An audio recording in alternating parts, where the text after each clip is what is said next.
Coming to you from the eastern half of Oklahoma, where the Native Americans rightly have ownership of the plains. I'm RJ Balde, and this is the TRICHOMES Hashitout podcast. On this show, we feature conversations about trending cannabis topics. We also bring in industry insiders and influencers to discuss their point of view. In this episode, I'll be talking to Rico Lamitte about his work to promote equity in the cannabis industry for those disproportionately affected by the longtime war on drugs in the United States. We'll also talk about the cultural role of cannabis in our country, and much more. Without further ado, let's hash it out. All right, today I am joined by Rico Lamitte, a motivational speaker, entrepreneur, host, and cannabis advocate who has founded numerous cannabis-centered organizations, including Cannagather, CBD Sundays, and the National Diversity and Inclusion Cannabis Alliance. Rico, welcome to the show, man. Appreciate you, brother. How you doing, RJ? I appreciate you too, man. I'm doing all right.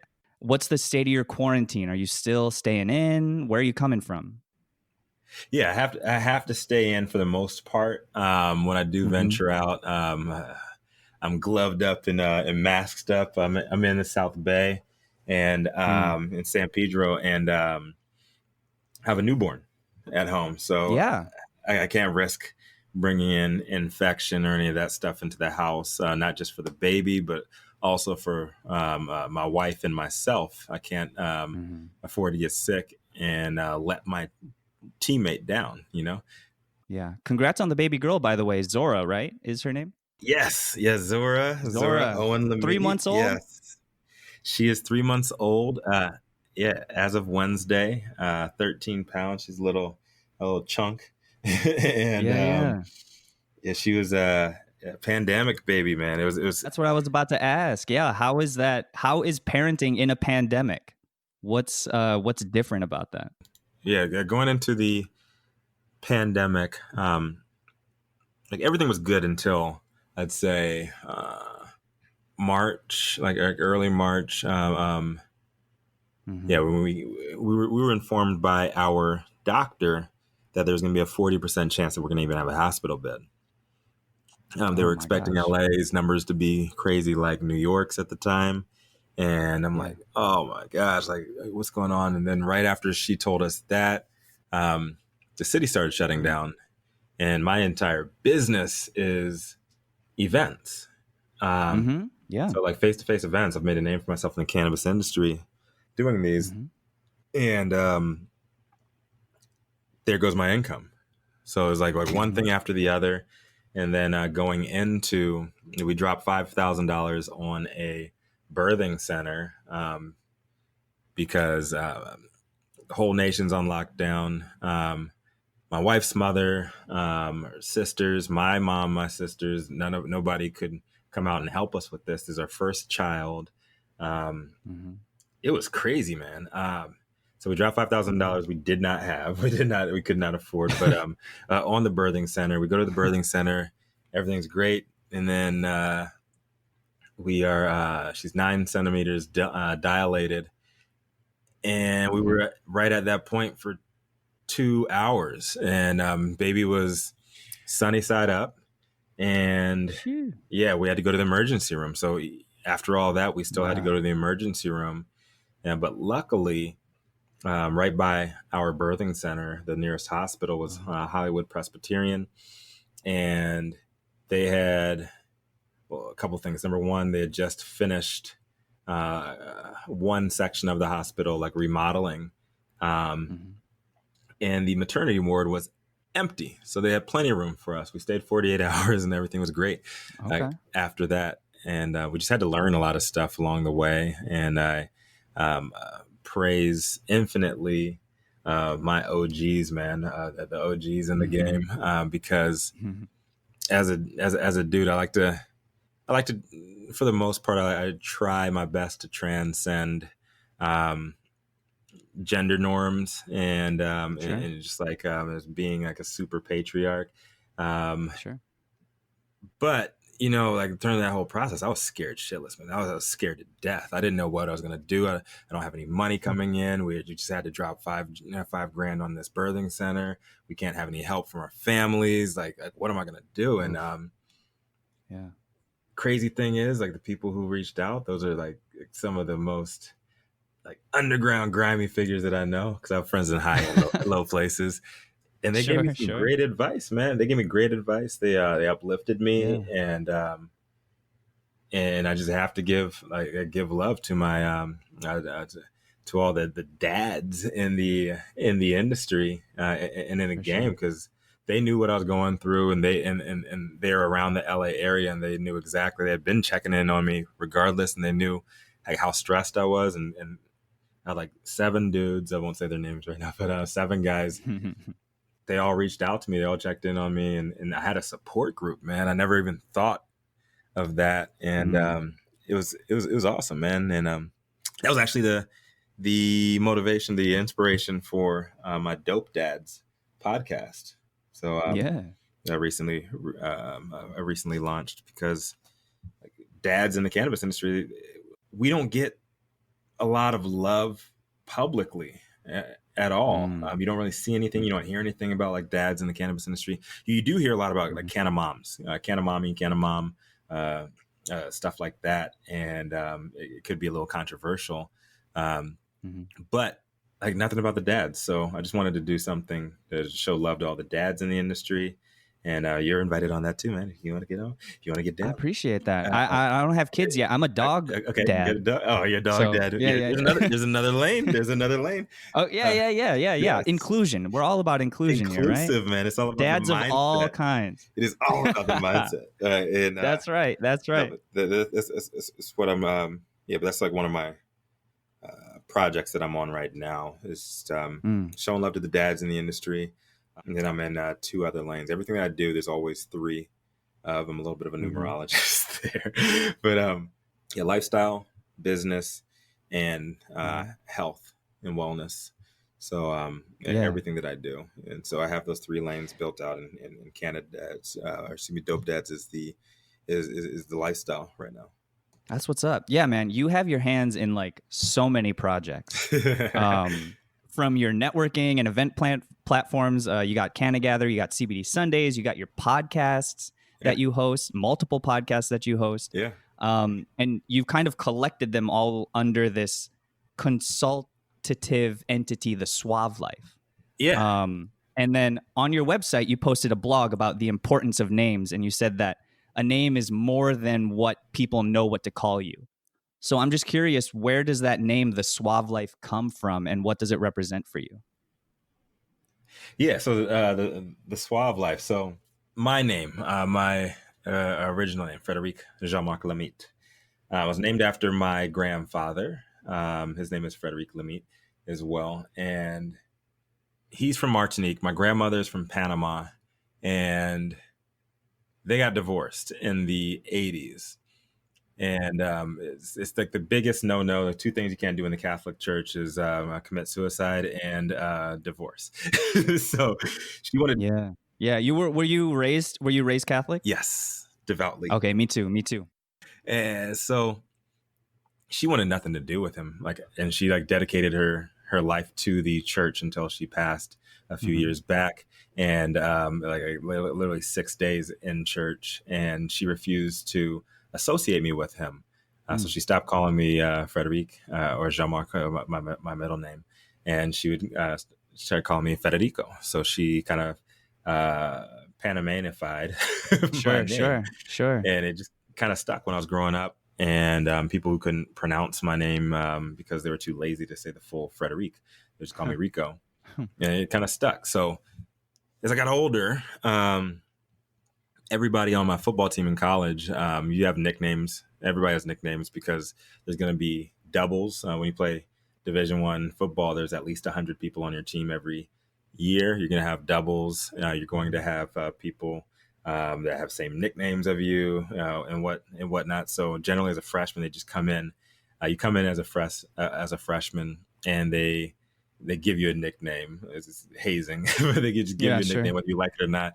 And they used to call me they would call me Rico Suave, like Rico Suave, Okay. and I never liked it before college because of the whole Gerardo thing and my insecurities when I was younger, and I just kind of embraced it, as I got older. And in my second tattoo that I got, I'll send you a picture of this shit.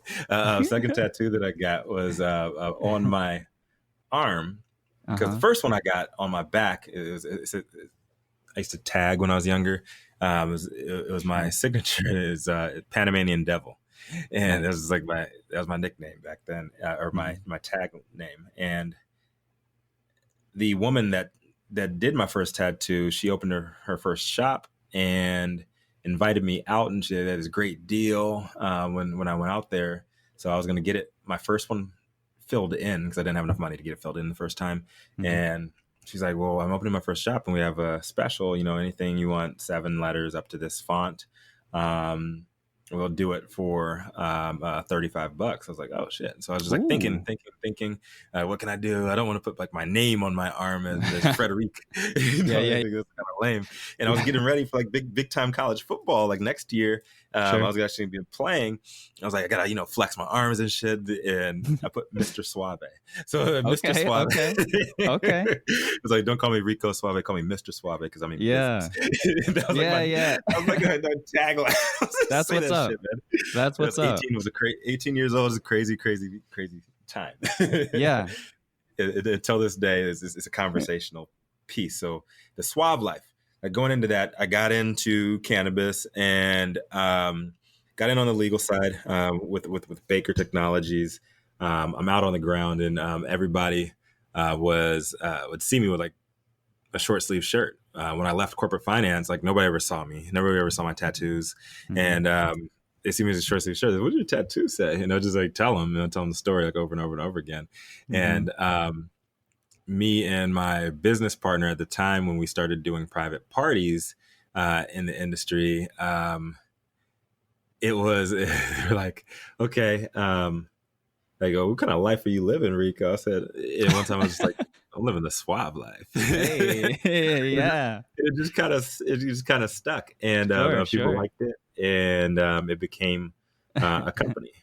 So yeah, private parties, events, and private parties actually evolved into my consulting outfit. And so that's all under the TSL umbrella. So everything that I do is under that TSL umbrella. Media on one side, the other side is consulting. I help companies from outside of California navigate the very, very treacherous terrain that we do out here, because it's different. And I was successfully able to navigate with Baker Technologies. We were the first company to do online ordering, targeted text messaging, digital loyalty within the cannabis industry.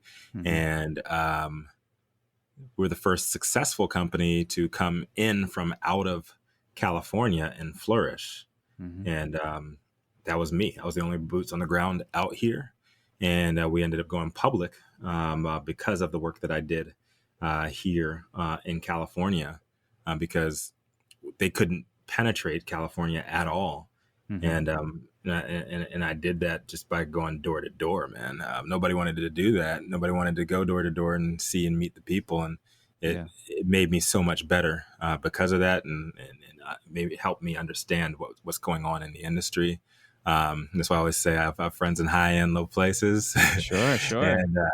And it's all about just like speaking that universal language of respect. And I'm able to get that knowledge and help folks with their marketing and their sales game planning when they come into California, because you can have a global game plan and a national game plan, but you got to keep California separate. This is a very different state. It's a very different landscape. We have 26 plus years of quasi legalization. Sure. And Yeah.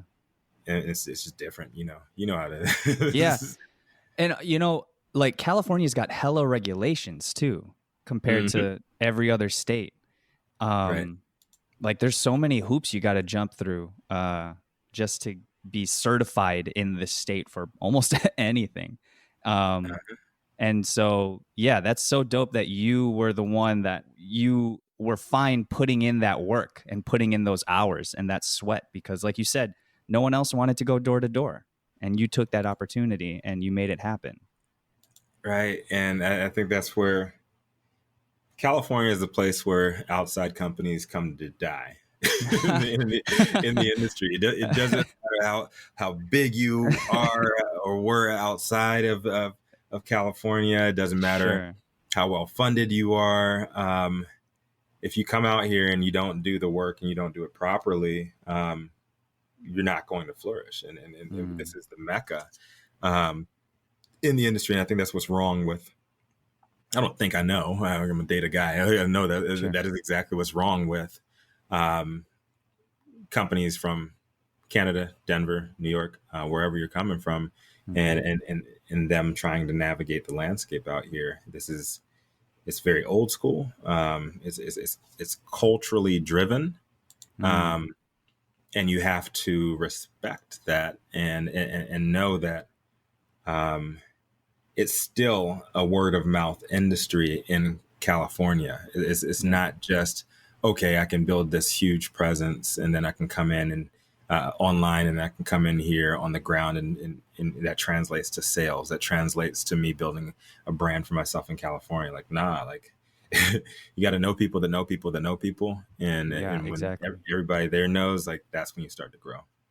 Totally. Yeah. It's the pillar of community, I think, it's very, very strong in the cannabis industry, even though it's oftentimes forgotten. And then you also mentioned like culture, like how cannabis affects societal culture in this country is also not a conversation that is focused on as much as, say, the business and industrial benefits and medicinal benefits of cannabis. Because so in a live stream on July 4th, you said that you thought that globally people care about like industrial hemp and medical cannabis and what they can get out of out of cannabis, and essentially, you said it was up to the United States to bolster those cultural impacts of cannabis, which we don't do to a strong enough extent in this country. Correct. So, I'm just curious, how much does the U.S.'s individualistic culture and obsession with capitalism that was brought to this land by the colonizers, how much does that play a role in that sort of that tendency to keep the cultural and societal impacts on the back burner? Ooh, bringing the heat. I love it. It affects it totally. Sure. But here's where like the whole political thing comes into play, and why I'm such an enigma to a lot of my peers in the both in the industry and then both in the activism community. It's because my background, my upbringing, like really changes my way of thinking on capitalism and thinking on everything that's going on in the country right now. So it starts with social equity, right? We can talk about social equity and why it is going to fail in California. Why it is failing, I should say, not going to fail, is failing in California. Couple of things right there. So social equity, I think it's absolutely awesome. Great philosophy, great idea behind it. But here in California, it's 100% illegal because we don't have affirmative action. Right? People don't want to talk about that. They want to talk about like, oh, how great it feels, great, how it's great that our community is doing this programming, but it's DOA. And we've already started to see some of those lawsuits coming from our melanin deficient friends on the other side. And they're completely correct. And the other two things, number one, it's a bad deal for both sides here in California. So you have a lot of these corporations that are supposed to be incubating folks that are turning to predatory tactics because it's risk control for them. And then folks on the other side, if you are an actual a great operator. You've done your work on the bottom end. You are less attractive to these big corporations because they think you're just going to take their training, their money, and after 3 years, they're going to just keep on going forward, take that knowledge and not really mess with them anymore. And the biggest thing I think is impeding any of that comeuppance for the Black and brown community and their movement forward here is everything is bottom up in California. California wants to act like its own country instead of state, and we go municipality up, which means you need tens of millions of dollars to scale, which we don't have access to. When you take that on the broader scale with the nation, so I'm a capitalist through and through. And a lot of people know that like off the bat, and they're like, "Oh, how you can be like this and that, and say these things and support these issues?" I'm like, because we're living in a capitalist society. Like everybody wants to show up to the football game in basketball shorts. You're gonna get your knees taken out. True, straight up, right? Like there's a capitalist society. Like it or not, that is the game that we're playing, and that is why we continue to get taken advantage of in the boardroom with these folks, is because we don't know how to play that game properly. And I have a very different brand on things, a very different take on things. And that's why I stay heavy in the business lane. Me having 10 years in corporate finance and that being my background, like I know how to think this way. I know how to act this way. I know how to dress it up that way, and get conversations going forward. I used Cannagather. So I'm head of growth at Cannagather. And I used that as a vessel out here in LA. We were having 200 plus people come monthly in LA. I just opened up Orange County. We were doing over 100 monthly in Orange County after my first 3 months there. And I was using this as a vessel to unite people on both sides.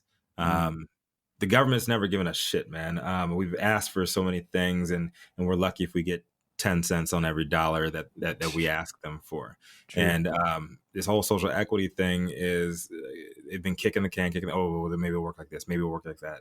And like, it's not going to work. Like, why are we believing them? Like, why are like, like so many times, like people have, and that's like, we can get into like the George Floyd thing. Like so many things we've been promised action on it. It never, ever, ever happens. So you know what? Like with my knowledge, my background, I'm like, well, you know what is happening is these white people are coming in with a lot of money, and their companies are still going to be here after we go out of business, waiting for the state to give us what they promised us. And a lot of these companies are not evil, like a lot, like they're painted out to be. Either some have a couple of like evil people in them, but but the majority, they're not evil, and the problem is they just don't have people that look like us in their boardrooms. They don't have people like us at positions of power of their company telling them like, no, you really shouldn't go through with this marketing idea because it goes directly against what's going on here, and this is the biggest consumer zone for you to target anyways. And what I've been promoting in my brand of activism, it evolved because of the cannabis industry, because I saw how much it costs to operate legally in this business. And it's just a non-starter with 99.9% of Black and brown folks, period. We don't have that kind of capital. I see these giant companies going broke, and we just don't have that runway. So what I use Cannagather and the platform there, because we have like these huge companies that come and I interview them on stage. Like I use it as a vessel to get social equity applicants, folks from underserved community, privileged communities, like all of that, and get them to rub elbows with these industry bigwigs, Bruce Linton, Nick Kovacevic, Jamie Pearson, you name it. We have access to those people.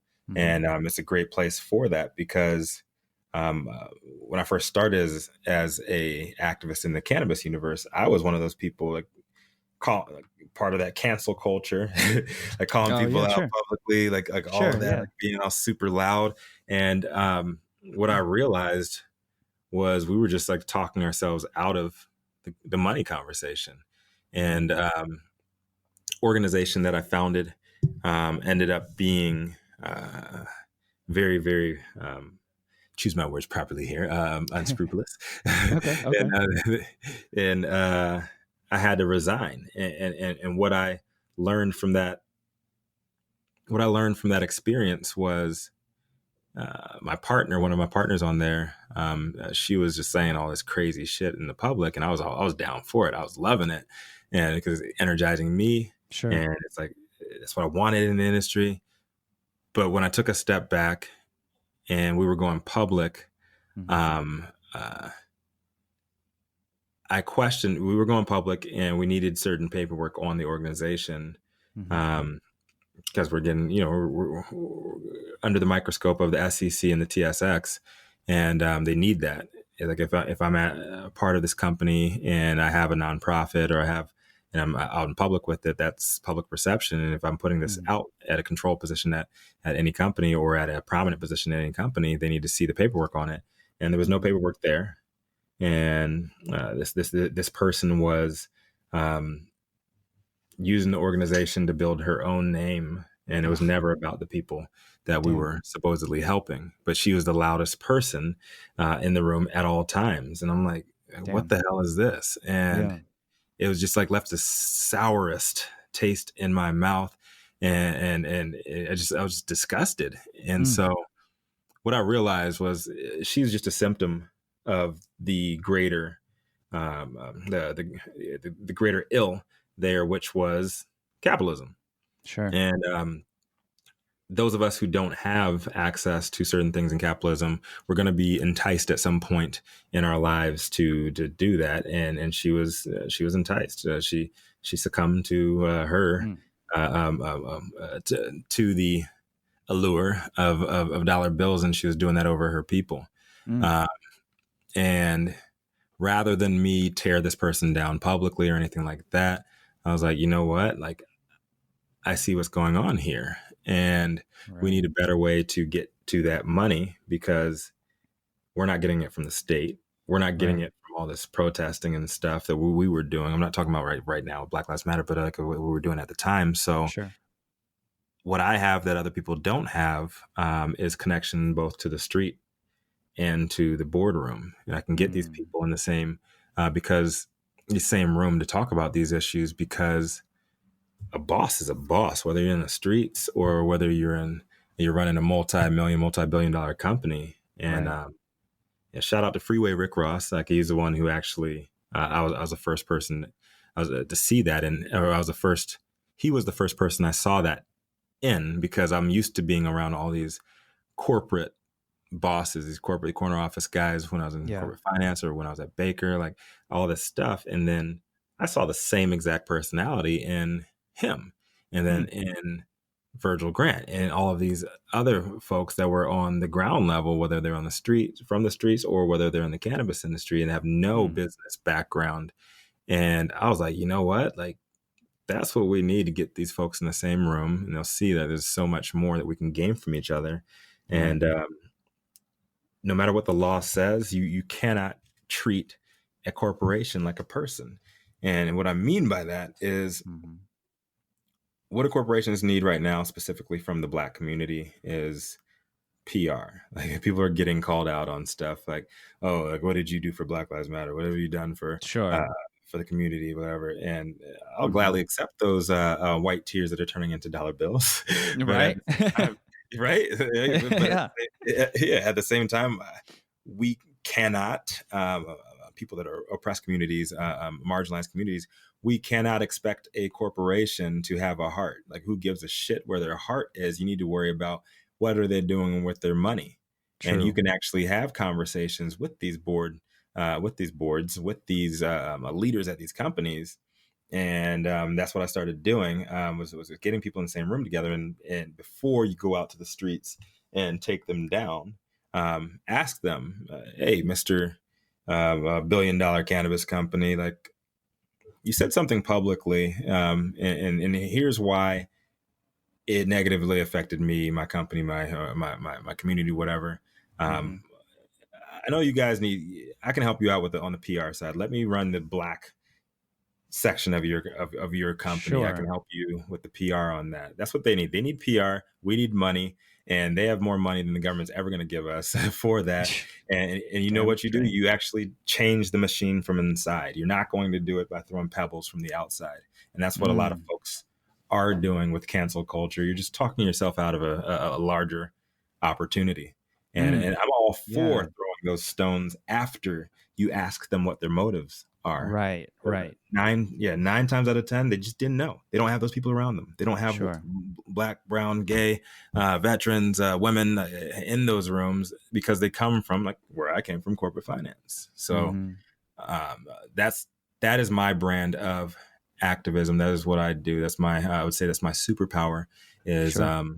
connecting people from like completely opposite ends of the spectrum, and coming together and doing great shit, man.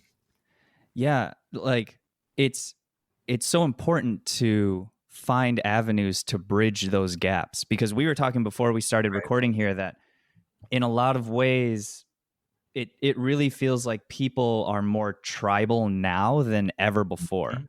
And Mhm. that might obviously have to do with the pandemic, with everyone staying home and just fuming inside and just like spending so much time on the internet in your own little like internet echo chamber of you Right. and your friends that have similar thoughts.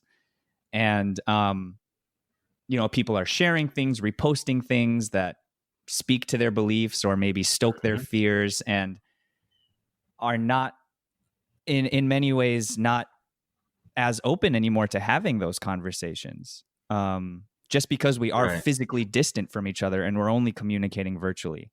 And so it is very important, the work that you're doing to bring those conversations together, to bring those people that wouldn't otherwise even consider spending time in the same room together, Mhm. to sit down and have that conversation. So uh, you mentioned that you have friends in both high and low places, so Correct. that puts you in a very beneficial position in which you have Right. access to those to all sorts of people, and you can bring those people together. Is it more difficult for you now during the pandemic to spark those conversations, or are you still finding avenues to do that? I'm still finding avenues to do that. It's more difficult to keep people's attention Sure, now. sure. Yeah, Um, yeah, yeah, yeah. because I mean, they've got like a million other tabs open on their computer, Yeah. or right. No people are doubt. getting people are getting Zoom fatigue. Yeah. So tidying up that messaging, and just like cropping it to as short as possible, and trying to put that out there is that's what the challenge is. Sure. Um, because people's attention span is so much shorter now, because they're locked up, because they're angry. And I mean, you see what the entire country was like, oh yeah, like we got to listen to Black Lives Matter. We got to listen to like what's going on after Mm-hmm. George Floyd, and those people are getting tired now. They're getting tired of it. Mm-hmm. like 3 weeks later. Yeah, we're Yeah. incubating in our own filth right now, It's and true, true, true. Yeah. and what I'm trying to do now is actually reach out and actually communicate with a lot of people with these diametrically opposite ideas and initiatives than my own, and find out where they're coming from. Like, I go, well, what makes you say this? Why would you say this? Why would you say that? Why would you do this? And trying to understand where they're coming from, and engage with them in different ways. Mm-hmm. Um, it's tough, man. It's really tough Mm-hmm. online, because you know that person that you might have had a decent conversation with, they're just going to go right back to whatever ultra right wing or ultra left wing Sure.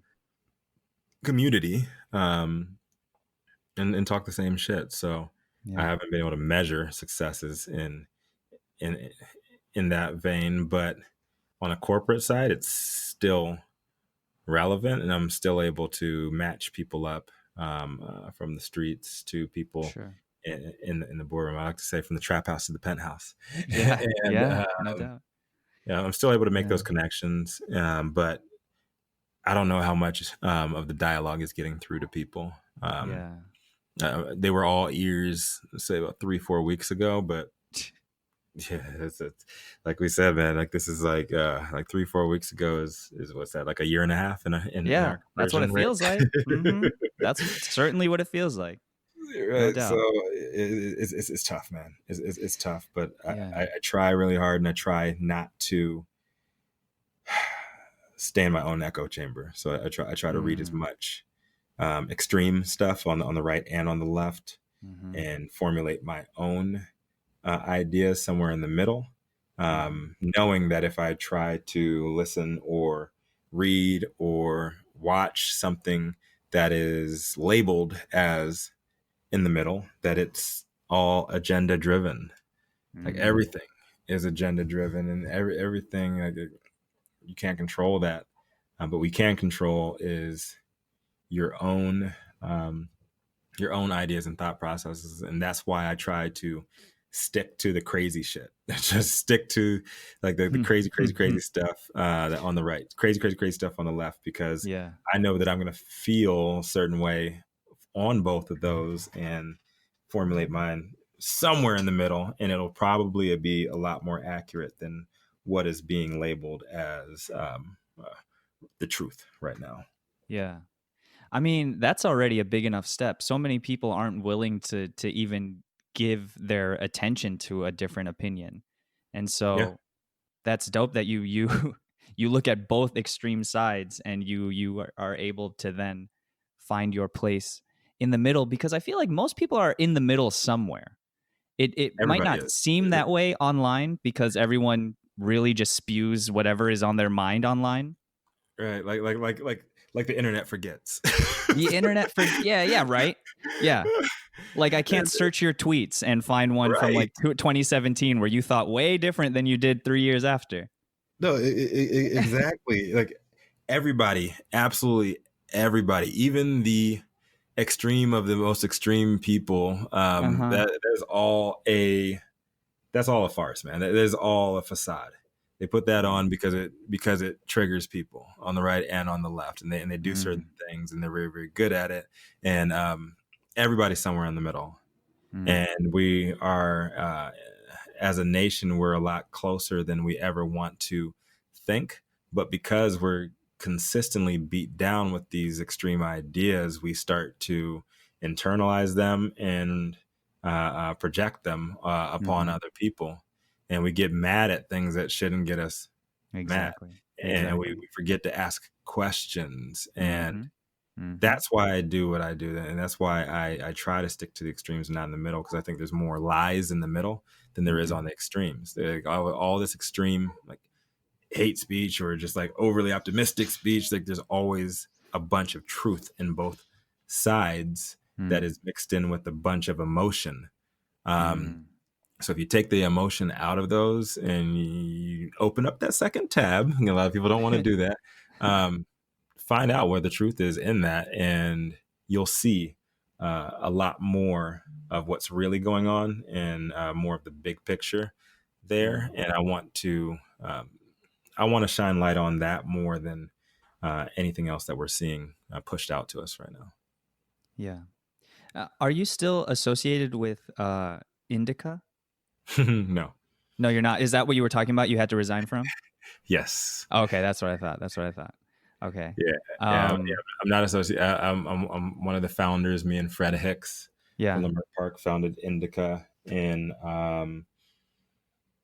that is for people who have no idea what I just said.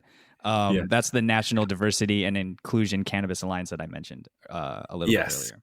Yeah, correct. And Yeah, I resigned at the end of 2018, I want to say. Got you. And Got you. like I said, there's people that were um, people at the top of the organization, even though I was one of the original two. Mm. People at the top of the organization had ulterior motives, and I had to bow out. Simple as that. I had to bow out. They were not in line with my own. I wouldn't even say initiatives, with my own beliefs, my own philosophies, or Mm. any philosophies that they were projecting, and I had to leave immediately. So yeah, and it's sad. Yeah. It's sad, but karma's a funny thing, and she'll Hmm. come back around, whether it's quick or whether it takes a little while. And yeah, like, what is done in the dark will come to the light. I'll just keep it True. True that, man. at Yeah. that. Yeah. And I was like, it's such a shame because like first, like just off of like a superficial level, that's such a dope name to come up with, Indica. That was me. And you made it That work. was me. That was Yep, you, that man. was me. See, All me. And that's so good. And like when I was reading up on what the organization is supposed to be focused on, I thought this was uh, great. It was like this.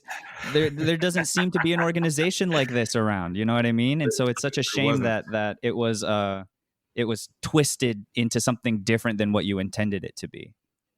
Right. And that it's a sore spot for me Mm-hmm. because that's just my DNA. Is just like um, I left corporate finance because I had a tumor. I had a tumor in my throat. My father Mm-hmm. died of non-Hodgkin's lymphoma, Mm-hmm. and I made a lot of money in corporate finance, but I hated every second of it. Like absolutely every second of it. I learned so much. I got so many skills, but it made me a bad person. And Sure. I got out of that. I just quit after 10 years. Quit cold turkey. I was a branch manager at one of the biggest firms in the world. Period.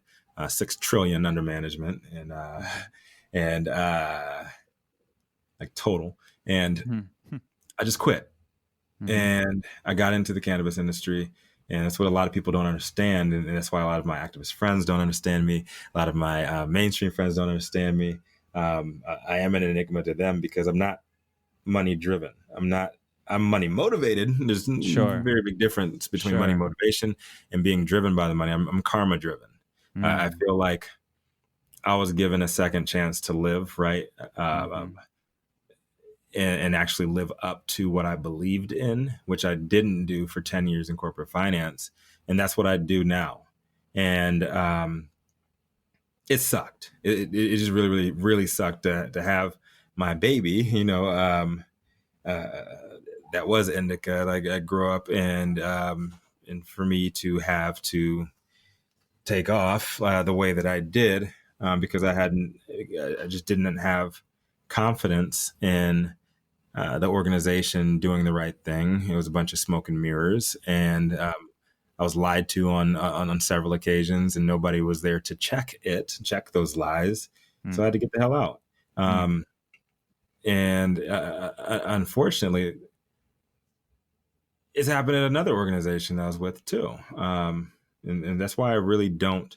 That's why I fly solo for the most part. And I hate to sound like all bitter and everything, but um, a lot of companies or organizations, um, they'll say one thing and do the other, and I'm used to that um, on a corporate level.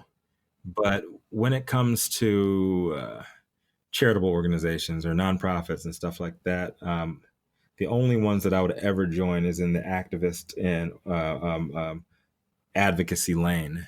Mm. And two times that I've associated myself with organizations, they've both shown me that they're not ready to have real activists on their team, Mm. um, because I talk that real shit, and Right. and, They weren't ready and for it. no, activists act, and Exactly. Yeah. yeah, man, it just sucks. And that's also though. I always say the universe makes no mistakes, but we often do, right? And Mm. it's also opened up more opportunities to me because I was burned on one initiative, one level. I'm doing more shit with mainstream people now.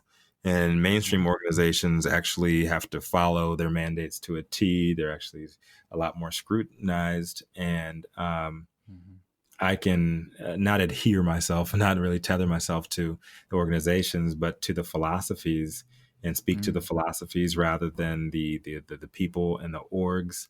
But unless I start something myself, you can mark my words right here, RJ.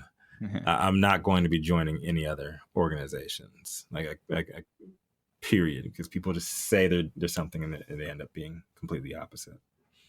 Yeah, man. People love to talk, but not everyone loves to walk. That's what you were talking about when you were like, you came to California. No one wanted to put in that work.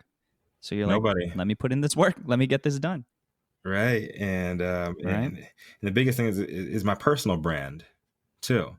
And not the Suave life. I'm just like talking like me as a human being is I'm always going to be transparent about what I'm doing. NDA withholding, but I'm always going to be true to myself, because the last time that I wasn't, I grew a tumor on my neck. And, yeah, man. Right. And I feel like I said, I'll never tell anybody I beat cancer. I didn't beat cancer. It was just benign, and it was removed. And it was the scariest 48 hours ever, like waiting for biopsy results, knowing that, like, in my head, I'm like, I'm just going to die. My father did, my grandmother did, two of my uncles did, like it just runs in my family. And I was given another shot, and I got to stay true to that. I got to stay true to my family. And I just can't, like, waving somebody else's flag when I don't know what that person stands for. And it's just right. Yeah, I'm a dying breed. And I mean, it makes sense. Like you definitely want to vet the organizations that you attach your name to, because that, again, your name is more than what people know what to call you. Your name, it's put on things that are a representation of you. You know what I mean? You're placing your name on things that you want to be proud of. You want to be proud to show the work that you did with that organization or with that company. Right. And you want to be proud that your name is attached to that. So, I mean, that makes sense, man. There's nothing wrong with making sure you're aligning yourself with good companies. And it's such a shame that there are so many out there, so many nonprofits and so many charities that don't live up to the morals and the advocacy that they're promoting. Right. That's so tough. And it's just so many of them too. There's so many. I'm like, why? I just want people to actually stand for what they say they stand for. Exactly. That is my wish. Yeah, that's it. That's just gonna be my wish. So it becomes true. I want to talk briefly about where you've come from. So before we started recording here, you mentioned that you lived in Germany for a while. Yeah. You lived in rural, conservative, small town Virginia for a while. Then you moved to Chicago, and then you moved to LA. In your talk at TEDx Skyforest, which was in February, right? You talk about how you would internalize the feelings that came from you hearing hateful rhetoric and beliefs from those around you in your small conservative county, which was called Fluvanna. Fluvanna. Yeah, Okay. Fluvanna. Got you. So you moved from there. To Chicago for college. You got into collegiate sports. I come from a small conservative town as well, but it's in Midwestern Michigan. We got a population of less than 5,000. We got one grocery store, no Starbucks. Nice. And for the longest time, it's called Oxford, Michigan. Oxford. Yeah. It's about an hour north of Detroit. Got it. Yeah. And I was, for the longest time, it was like me and 5 other brown kids, and we just had each other's backs. Love it. Yeah, it was an interesting upbringing. And then I moved out to the West Coast from there when I was 20. And the shift, the seeing how people thought in California compared to where I came from was so interesting. It was jarring at times. It was great to see, mostly because I was like, these people think more like me. So Right. what was it like for you coming from a place like Fluvanna and then eventually moving to Chicago and then LA, which made you think that Chicago was racist? All right. Like So, how was that transition for you? I'll start at the beginning. So, and I'll wrap it up real quickly too. So No worries. I was born in Fort Belvoir, Virginia, Mm-hmm. and so it's Alexandria, Virginia. Um, Mm-hmm. when I was 4, my mom married my stepfather, and he was in the army. We moved to Germany, and I lived in Germany for 5 years. Growing up in Germany, you're on an army base. It's like you're in a little slice of America. It's not like you're really in Mm. Germany, especially at that young, when I was 5 to 10 years old. Yeah, yeah. Um, Gotcha. I didn't really care about all the castles and stuff that we saw and all the traveling we did. I just wanted to get home and play with my Ninja Turtles. That's what Yeah, mattered to me totally. at that Totally. time. But what I did get out of it was real education and non-biased education. Um, Mm. and I didn't realize that until I moved back at 10 years old to Fluvanna County, Virginia. And it's regionalized. The way they talk about the Civil War, the War of Northern Aggression, they champion the Confederate soldiers and all this other, and they deify them. They make them they're close to being worshipped out in public. I'm pretty sure they are behind closed doors. It's my opinion. That's not fact. But Sure. the way they talk about stuff like, oh yeah, this is our history, this is all blah blah blah. I was like, no, that's not history. That's not right. That didn't happen. And that was like, it's like, what's really going on here?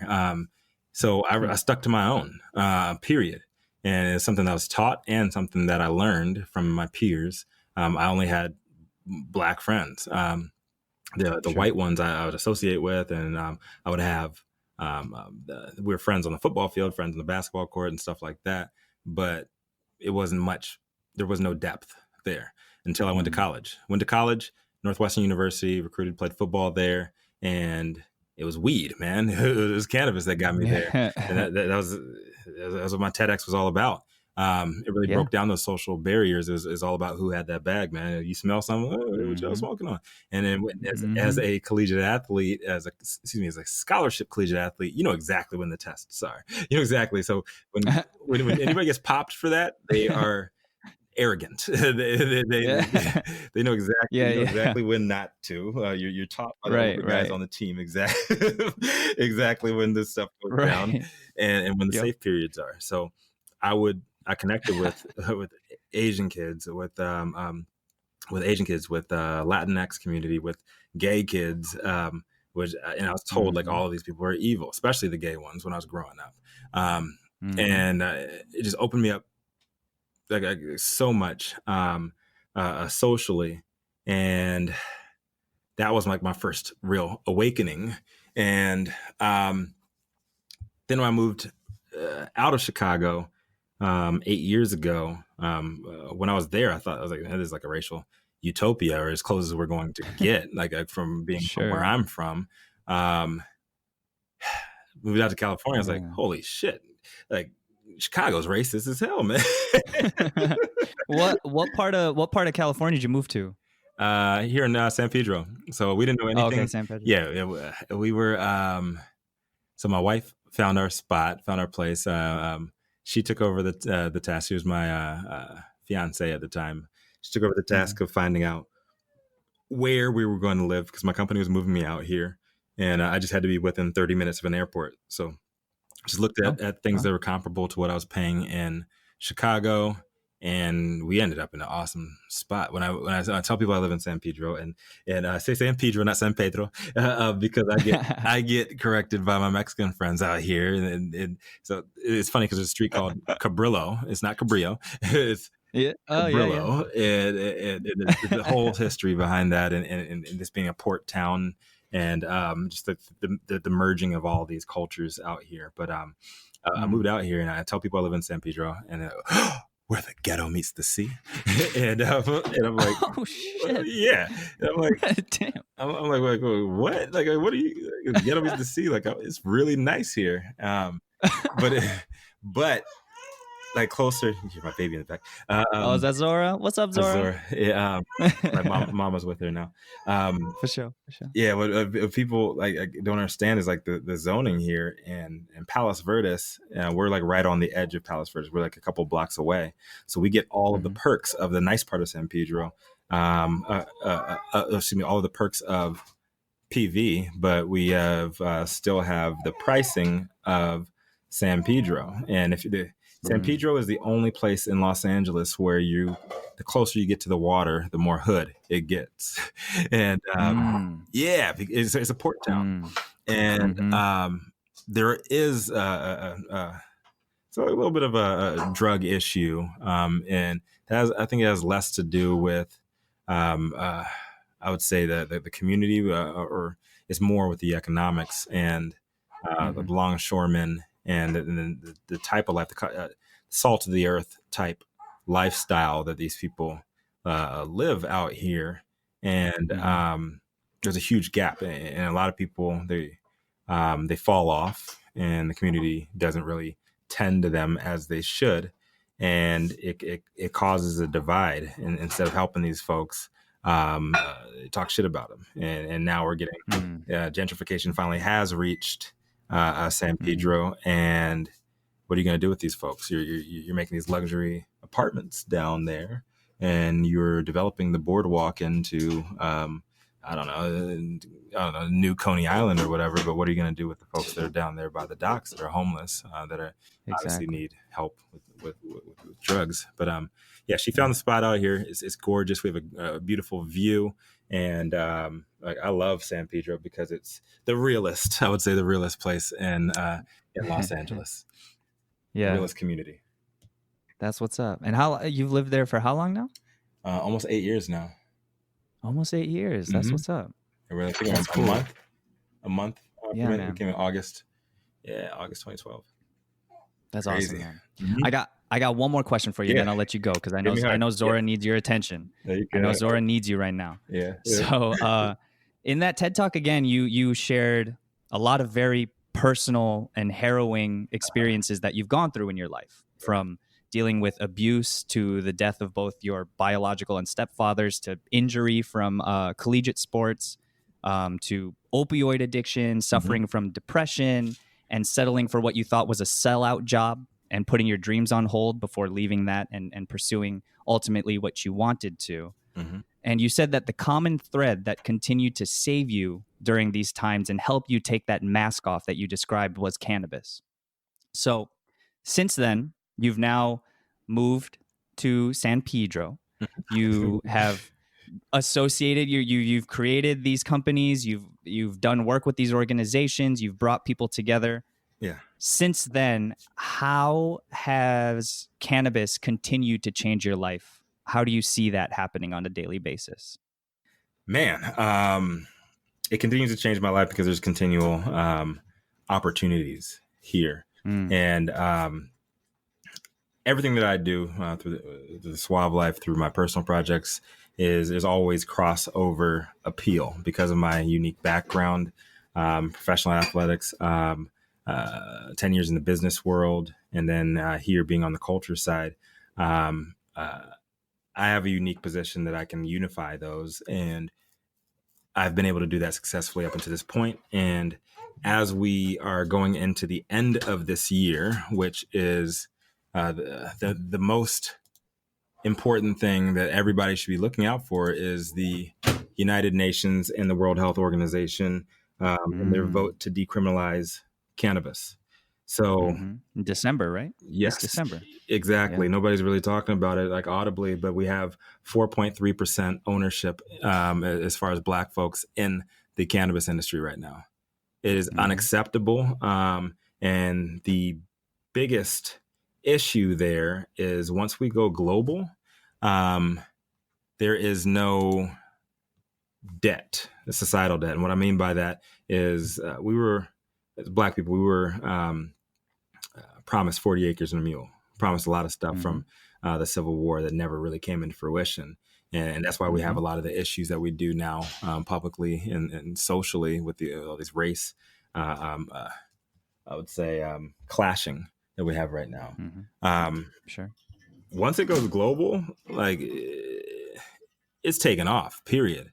And the fact that we have so little ownership right now, and we have so many people that are involved with not the right issues, not focusing on the economy and economic come up, we need to make sure that we take advantage of that opportunity. And that is what I am razor sharp focused on right now.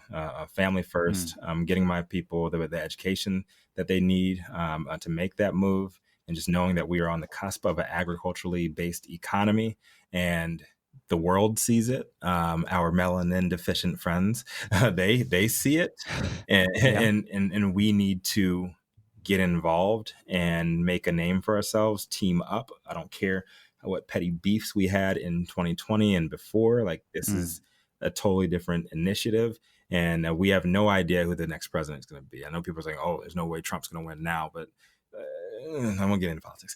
But I know, right? We have no idea which way that's going to go. But what is opening up is these global opportunity, and we need to take advantage of that. And that's where my focus is, and that's where I'm trying to take everybody and their focus toward, and so we can get a piece of that global pie.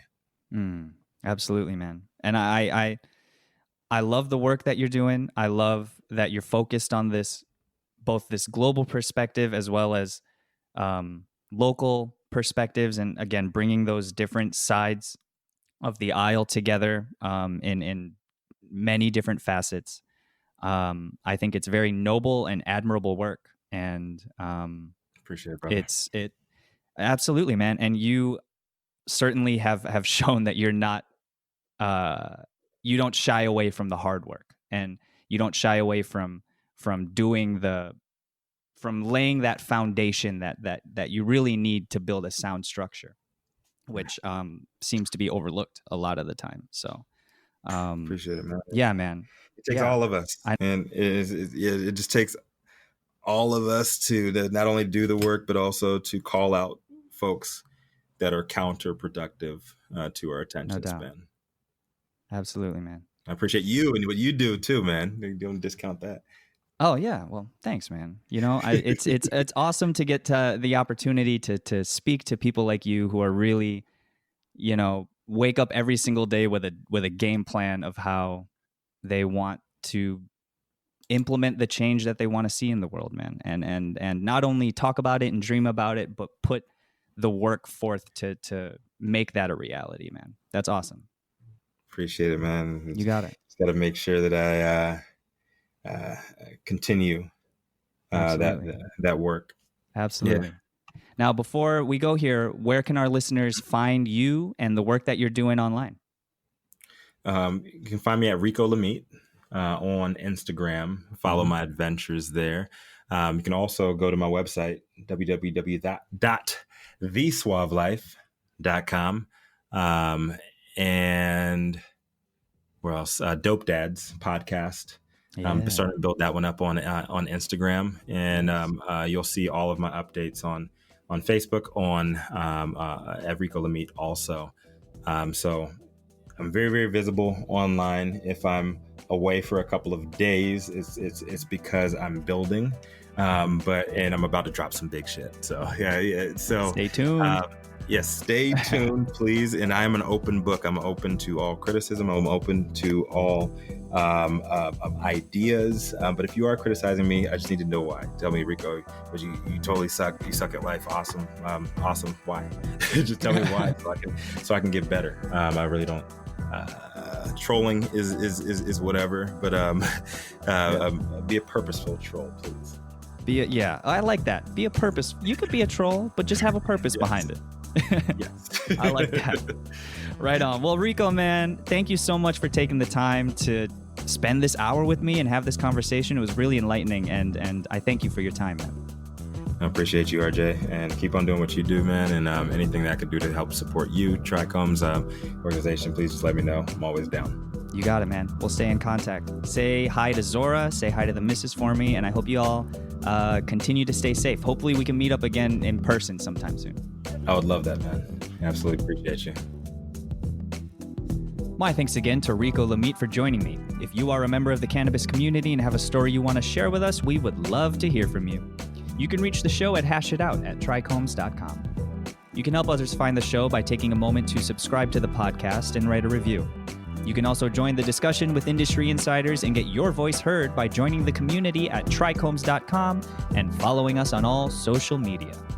Hash It Out is produced by David Fortin and presented by trichomes.com. I'm RJ Balde.